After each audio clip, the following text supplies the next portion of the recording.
How can we find the area of a regular polygon? Well, first let's double check we know what regular means. Regular means that it's equilateral and equiangular. Here I have something that appears to be a regular octagon. The equilateral is in blue, saying that they're all the same side length, and equiangular says that all of those angles are going to be the same. Now I'm not going to draw this out every time, but all the polygons that I'm talking about in this particular video are going to be equilateral ones, except for when we split them into smaller pieces. So I'm going to use these vocabulary words and variables: area, perimeter, side, radius, apothem.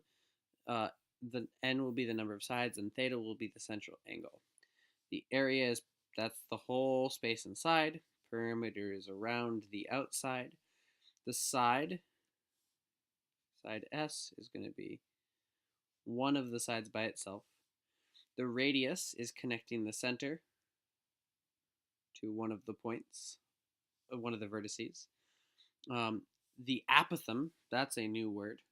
It connects the center to the midpoint of one of the sides. So it's the shortest distance. It's going to be the height of that triangle that you see. The number of sides in the example that you're seeing, n is going to be 8, but in other times it might be something else. And theta is going to be the central angle right here, so what we're turning through there. So the first step is to split it into n triangles. Here we have an octagon, so we're splitting into 8 triangles, but every polygon with n regular polygon can be split into n triangles from the center. Each triangle has an area of 1/2 base times height, but the base is going to be s, and the height is the apothem. So we can do 1/2 times the side times the apothem. Because there were n triangles, we can multiply by how many triangles there were and get n times 1/2 times the side times the apothem. But if you look at n times s is saying take that side length and multiply by how many there are.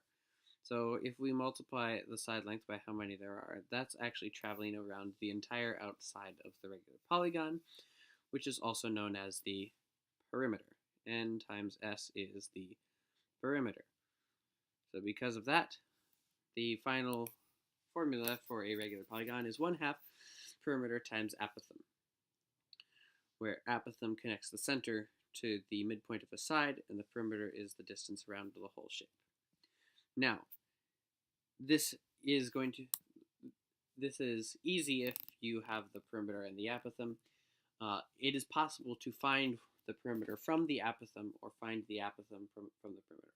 First, I'll do two examples where it's easy, and then we'll do 2 examples where you have to find one from the other. So find the area of the regular pentagon with apothem 11 and side length 16. Area equals 1/2 perimeter times apothem.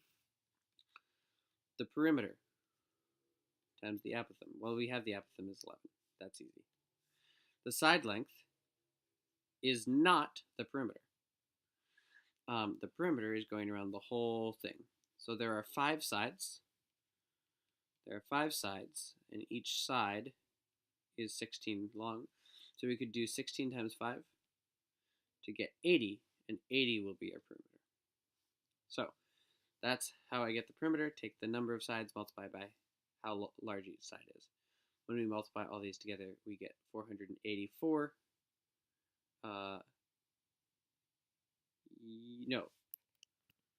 440 is the area of this regular polygon. Okay, find the area of the regular hexagon with apothem 7 and side length 8.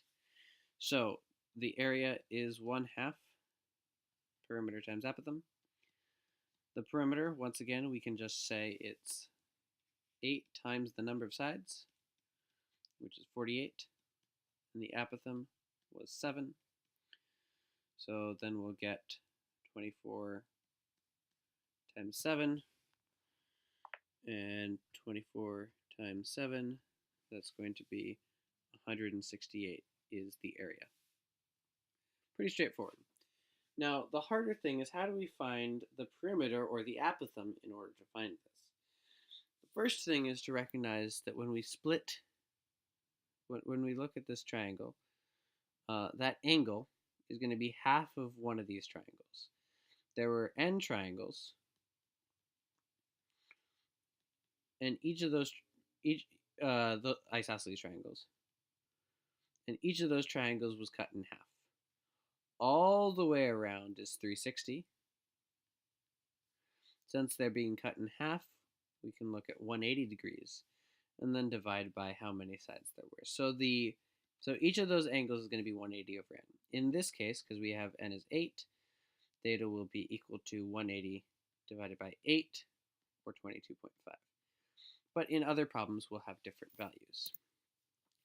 So as we just went through, perimeter is the sum of the sides, the number of sides times the side length.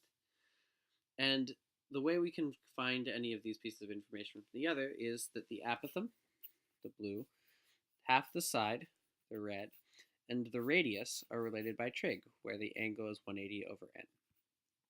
Sine of the angle is s over 2r.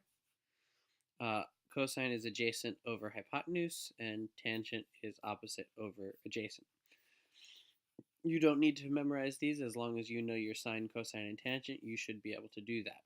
But you will need to remember the 180 over n. That will be new. So let's look at the area of a regular octagon if its perimeter is 40. So in our regular octagon, we can first say that we're going to do 180 divided by the number of sides to get 22.5 is that angle. 22.5. All the sides add up to 40, so each side will be 5. You don't have to write it the whole way around, but each side will be 5.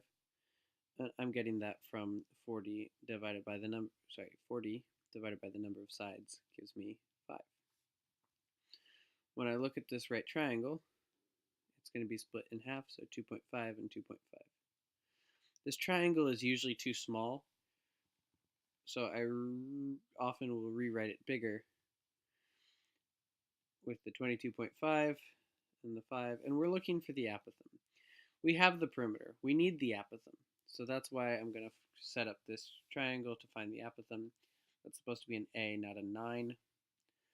All right, so looking from here, this is A. Looking from here, this is tangent, because this is the opposite side and this is the adjacent side. So tangent of 22.5 is going to be 5 over A. And when we solve that, we get that A is going to be about,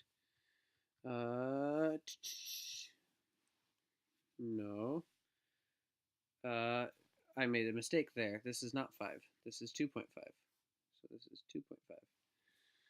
Let's try that again. 2.5 over